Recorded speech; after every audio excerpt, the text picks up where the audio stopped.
આપણા જીવનનો મોટા ભાગનો સમય નીકળી ગયો છે.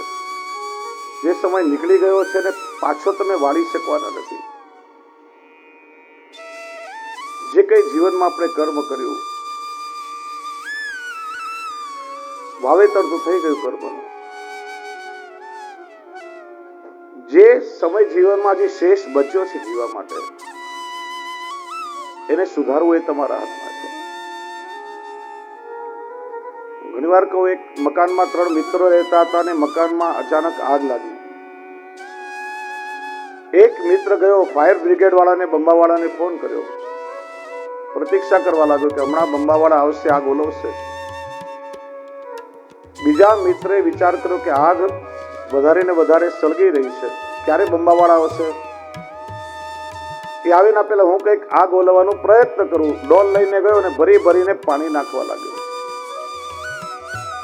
ત્રીજા મિત્રે વિચાર કર્યો કે આગ ભડકે બળી રહી છે, ઘણી બધી વસ્તુઓ બળીને રાખ થઈ ગઈ છે, પણ ઘણું હજી બાકી બચ્યું છે, અને જે કઈ બચ્યું છે એને હું બચાવી લઉં. અંદર ગયો અને બચેલી વસ્તુઓ બચાવીને બહાર લાવવા લાગ્યો. એમ આપણા જીવનમાં પણ જે સમય શેષ બચ્યો છે જીવવા માટેનો, એ સમયને સાર્થક કરવા માટે આ સત્સંગ છે. જેટલો બચાવાય એટલું આ જીવનમાં તમે બચાવી લો. આ ભાગવતીનો સત્સંગ કેવલ ભવસાગરથી નથી તારતો, પણ આ કથા એ ભગવાન સાથે આપણો સંબંધ જોડનારી કથા છે.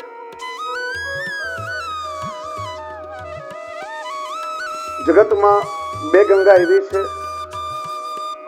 જે લોકોને પાવન કરે છે. એક છે ભાગીરથી ગંગા અને બીજું છે આ ભાગવતી ગંગા, કૃષ્ણ કથાની ગંગા. ભાગીરથી ગંગાનું પ્રાગટ્ય ભગવાનના ચરણોમાંથી થયું અને આ ભાગવતી ગંગાનું પ્રાગટ્ય ભગવાનના મુખારવિંદમાંથી થયું. ભાગીરથી ગંગા સ્વર્ગમાંથી ઉતરી ત્યારે શિવજીએ એના પોતાના મસ્તક પર ધારણ કરી, અને આ ભાગવતી ગંગા પ્રભુના મુખમાંથી પ્રગટી તો શિવજીએ પોતાના હૃદયમાં ધારણ કરી. પેલી ગંગામાં નહાવું હોય, હરદ્વાર, ઋષિકેશ, પ્રયાગ, ગંગોત્રી સુધી જવું પડે.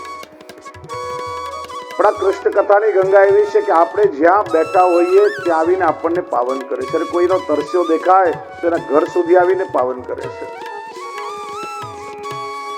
ગંગાજીમાં તમે નાહવા માટે જાઓ, સાવધાની રાખવી પડે. એક ભાઈ ગંગાજીમાં નાહવા ગયા કાશીમાં.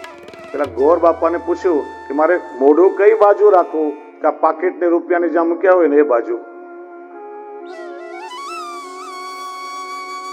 બીજું, ગંગાજીમાં તમે નાવા જાઓ, પગથિયા લપસણા હોય, ચીકણા હોય, સૂચનાઓ લખી હોય, ઘાટ લપસણા છે, સાંકળો બાંધી હોય, સાંકળ પકડીને સાવધાનીથી નાજો, નહીં તો પાણીમાં ડૂબી જાય ને મૃત્યુ થવાનું હોય.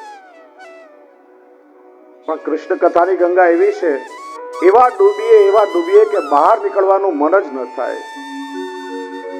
અને જેટલા અંદર વધારે તમે ડૂબો એટલા સરળતાથી ભવસાગરને પાર કરીને જવાય. એવી આ કૃષ્ણ કથાની ગંગા, આ કથા તીર્થ છે જેને જંગમ તીર્થ કહેવામાં આવે છે. જ્યાં ભાગવતજીની કથા થઈ રહી, કારણ અનેક માણસો તીર્થોમાં પોતાના પાપ ધોવા માટે જાય. આ બધી મલિનતા તીર્થમાં ભેગી થાય. જ્યાં પ્રભુની કથા થઈ રહી હોય ત્યાં બધા તીર્થો પોતાના મહાત્મ્ય સાથે પ્રગટ થાય છે. પ્રભુની કથા સાંભળીને ધન્ય થાય અને તીર્થોને પણ પોતાનું તીર્થત્વ પાછું મળે છે. મહાત્મ્યમાં કહ્યું, તત્રૈવ ગંગા યમુના ચ વેણી ગોદાવરી સિંધુ સરસ્વતી ચ સર્વાણી તીર્થાની વસંતી તત્ર યત્રાચ્યુતોદાર કથા પ્રસંગ. સુરદાસજી કહે છે, હરિ હરિ હરિ હરિ સુમરીન કરો, હરિ ચરણાरविंद और धरो, हरि की कथा जब होई जहां गंगा वो चली आवे तहां, यमुना सिंधु सरस्वती आवे, गोदावरी विलंब न लावे, सर्व तीर्थ को वासा तहां, सूर हरि कथा हुए जहां. जंगम तीर्थ અને કેવલ તીર્થધામ નહીં, પણ જ્યાં પ્રભુની કથા ચાલી રહી હોય, સ્વયં ભગવાન પણ પોતાની લીલાનો ગુણગાન શ્રવણ કરવા માટે ત્યાં પ્રગટ થાય છે. પ્રભુનું એક નામ છે લીલા ગુણગાન પ્રિય. અને પ્રભુ કેવી રીતે પધારે છે? યત્ર યત્ર ચતુર્ભક્ત શ્રીમદ ભાગવતમ ભવેત ગચ્છામિ તત્ર તત્રાહમ ઘોર યથા સુતવત્સલ. ભગવાન સ્વયં કહે છે કે જ્યાં ક્યાંય મારી કથા ચાલી રહી હોય અને એ કથા શ્રવણ કરવા માટે મારા ભક્તો જ્યારે ઘરેથી નીકળે, કથા મંડપમાં જઈ રહ્યા હોય, તો એની પાછળ પાછળ હું પણ ચાલુ છું. કઈ રીતે? ઘોર યથાસુત વત્સલ. જેવી રીતે વાછરડું ચાલી રહ્યું હોય, એની પાછળ ગાય એના પર કરુણા વરસાવતી જાય છે, એમ હું પણ મારા ભક્તોની પાછળ પાછળ કૃપા વરસાવતો જાઉં છું. અને એક વસ્તુ યાદ રાખો વૈષ્ણવ, કે તમે અહીંયા કથા સાંભળવા માટે બેઠા છો, તમે એકલા અહીંયા નથી આવતા. જ્યારે આ મહોત્સવ નક્કી થયો, પત્રિકા છપાઈ, તમને પત્રિકા મળી, તમારા ઘરે તમારા માથે બિરાજતા ઠાકોરજી પણ પ્રસન્ન થયા. એ ચલાલામાં મારી લીલાનું ગુણગાન થશે.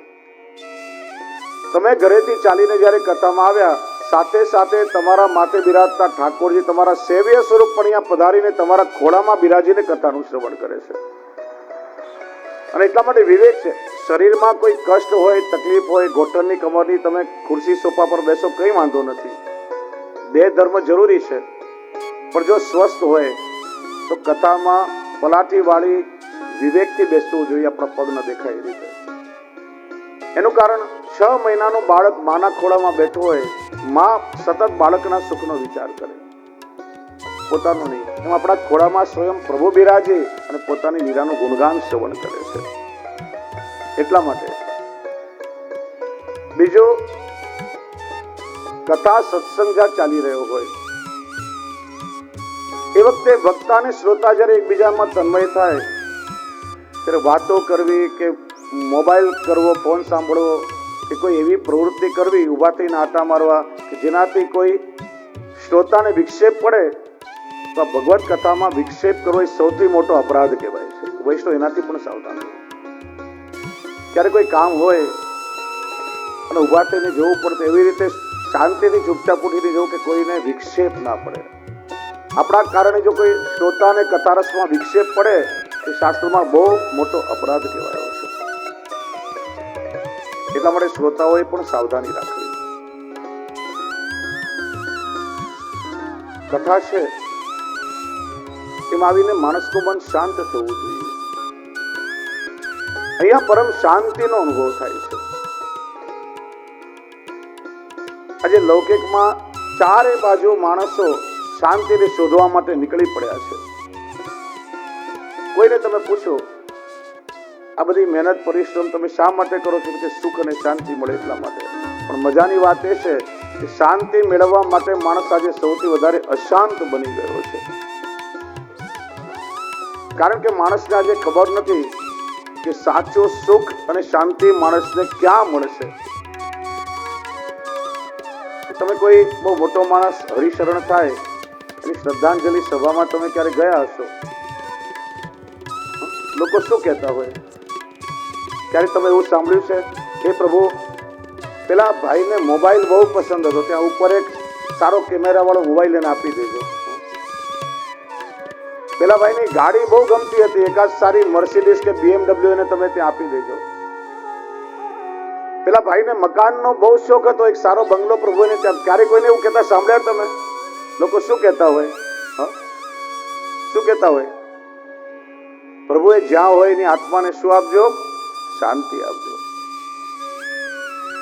કેમ કે મનની શાંતિ અને સંતોષ એ સૌથી મોટું સુખ છે.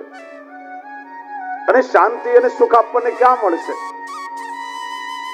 ભગવાને સ્વયં અર્જુનને કહ્યું, તમેવ શરણમ ગચ્છ સર્વભાવેન ભારત તત્ પ્રસાદાત પરમ શાંતિ. હે અર્જુન, બધું જ લૌકિક છોડી તું મારા શરણમાં આવ. મારા ચરણને શરણમાં આવ્યા પછી ત્યાં તને પરમ શાંતિનો અનુભવ થશે. અને શાંતિ એ સૌથી મોટું સુખ છે. આ કથા આપણને પ્રભુના ચરણારવિંદ સુધી પહોંચાડે છે. અને શાંતિ તમને કથામાં જ મળશે. કારણ કે ઘરમાં તમે જુઓ, નાના બાળકો ઘોંઘાટ કરતા હોય, સાસુ ને વહુ સામસામે ના બેસી શકે. અહીંયા 3 પેઢીની સાસુઓ એક સાથે બેસી, છતાંય એ જ શાંતિનો અનુભવ થાય. કેમ કે કથા ચાલી રહી હોય ત્યાં પ્રભુ બિરાજે, અને પ્રભુ બિરાજે ત્યાં ક્યારે કલી એટલે કલહ, એ કલીનો પ્રવેશ ન થાય. આ ભાગવતજીની કથા એવી છે કે આખા વાતાવરણ પર, જળ ચેતન આ બધા પર એની અસર થાય છે. પ્રસંગ આવે છે, શ્રી ગુસાઈજી પ્રભુ ચરણે ગામમાં પધાર્યા. પ્રાતઃકાલે વૃક્ષના ચોતરા પર બિરાજીને સંધ્યાવંદન કરી રહ્યા હતા. કોઈક પ્રવાસી ત્યાંથી પસાર થયો, સંધ્યાવંદન કરી રહેલા શ્રી ગુસાઈજીના દર્શન કર્યા. સાક્ષાત ભગવત સ્વરૂપની પ્રતીતિ થઈ. આ તો સાક્ષાત કૃષ્ણ બિરાજે છે. વિનંતી કરી, કૃપાનાથ મને શરણમાં લો. શ્રી ગુસાઈજીએ એને બ્રહ્મ સંબંધ કરાવ્યું. પૂછ્યું મારું કર્તવ્ય શું? તો આજ્ઞા કરી કે દરરોજ વૈષ્ણવની સાથે શ્રીમદ ભાગવતજીનો સત્સંગ કરજો. ઉપદેશ આપી શ્રી ગુસાઈજી બીજે ગામ પધાર્યા. પેલો વૈષ્ણવ વિચારે કે મારા ગુરુએ મને વૈષ્ણવની સાથે ભાગવતનો સત્સંગ કરવાની આજ્ઞા કરી છે, અને જ્યાં સુધી હું જાણું છું તો આસપાસમાં કોઈ એવો વૈષ્ણવ રહેતો નથી. હું કોની સાથે સત્સંગ કરું? એવો વૈષ્ણવ હું ક્યાં શોધું? પછી વિચાર્યું કે વૃક્ષ છે પણ વૈષ્ણવનું સ્વરૂપ છે, અને જે વૃક્ષની છાયામાં મારા ગુરુ શ્રી ગુસાઈજી બિરાજતા હતા, એનાથી મોટો વૈષ્ણવ બીજો હું ક્યાં શોધું? એ વૃક્ષમાં વૈષ્ણવનો ભાવ રાખી પેલો વૈષ્ણવ આવે સામે, દરરોજ શ્રીમદ ભાગવતજીનું પારાયણ કરેલું. ત્યાં ભાગવતનો પ્રભાવ તમે જુઓ. કેટલાય દિવસ પછી એ જ માર્ગેથી શ્રી ગુસાઈજી પાછા પધારી રહ્યા હતા. જ્યાં દૂરથી પધારી રહેલા શ્રી ગુસાઈજીના દર્શન કર્યા, વૃક્ષની એક એક ડાળીઓ નીચે ઝૂકવા લાગી, માનો શ્રી ગુસાઈજીના ચરણ સ્પર્શ કરવા આતુર બની હોય. અને જેવા શ્રી ગુસાઈજી નજીક પધાર્યા, એ વૃક્ષ મૂળમાંથી ઉખડી ગયો અને શ્રી ગુસાઈજીના ચરણમાં પડીને સાષ્ટાંગ દંડવત કર્યા. હવે ભાગવતનું શ્રવણ કરી અને જળ એવો વૃક્ષ જો પ્રભુને નમી શકે, તો એ કથાનું શ્રવણ કરી આ વૈષ્ણવ શું પ્રભુને ગમી ના શકે? ભાગવત આપણને પાત્ર બનાવે છે. બધી લૌકિકતાઓ દૂર થાય અને આ જીવ પણ પ્રભુને પ્રિય થાય છે, એવી પાત્રતા આપણામાં નિર્માણ કરે છે. અને એટલા માટે સંસારની વાતોમાં તમે જોશો ને તો ઘણા બધા લૌકિક રસ મળશે. કોઈની વાણીમાં બહુ કડવાશ હોય, કડવો રસ મળે. કોઈના સ્વભાવ આમ તીખા લાલ મરચા જેવા હોય, તીખાશ મળે. કોઈક સંબંધોમાં ખટાશ આવી ગઈ હોય, ક્યાંક મન ખારા થઈ ગયા હોય. આ બધા રસ લૌકિકમાં મળે. પણ ભાગવતમાં કયો રસ મળે? તો કે મધુર રસ. મીઠે રસ સે ભરોરી કથા પ્યારી લાગે, મને સંસારી રી બાતા ખારી ખારી લાગે. ભાગવતમાં કેવલ મધુરતા જ રહેલી છે. ત્યાં ખારા ખાટા કે તીખા રસ તમને નહીં મળે, કેમ કે પ્રભુની લીલા છે અને મધુરતા કેવલ પ્રભુના નામમાં રહેલી છે. મીઠે રસ સે ભરોરી કથા પ્યારી લાગે. એનું કારણ ભાગવત એક એવું તત્વ છે કે માણસની વૃત્તિ અને પ્રવૃત્તિ બંનેને બદલી નાખે છે. જેનું શ્રવણ કરે એના ચિત્તની વૃત્તિ પણ બદલાય અને એની જીવનની પ્રવૃત્તિ પણ બદલાય. એકવાર એક નાનકડી દીકરી અને એની માતા મૃત્યુ પામી. પિતાએ મા અને બાપ બંનેનો પ્રેમ દીકરીને આપી ખૂબ લાડ પ્યારથી એનો ઉછેર કર્યો. પિતા પરિશ્રમ કરે, મહેનત કરે. દીકરીને કહ્યું, બેટા તું મોટી થઈશ તો મારે તારા લગ્ન કરવા પડશે,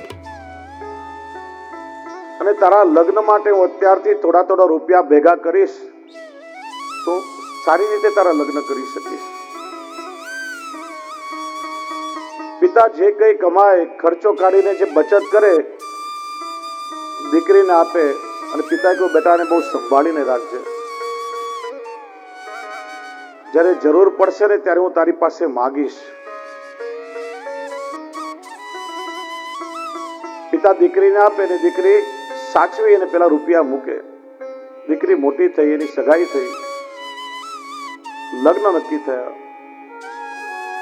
પિતાએ વિચાર્યું કે હવે લગ્ન માટે આપણે ખરીદી કરવાની છે, લગ્નની તૈયારી કરવાની છે. દીકરીને બોલાવીને કહ્યું, જો બેટા, આટલા વર્ષોથી મહેનત કરી મારા પરિશ્રમનો રૂપિયો મેં તને સાચવવા આપ્યો,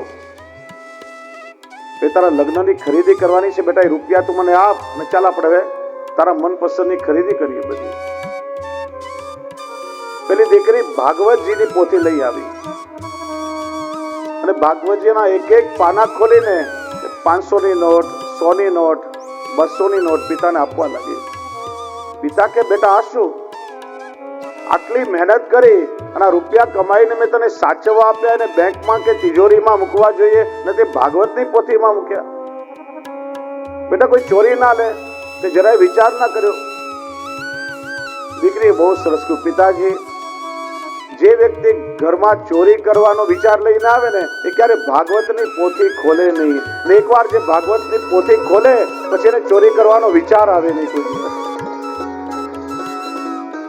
આનાથી સેફ અને સારી જગ્યા બીજી કોઈ નથી.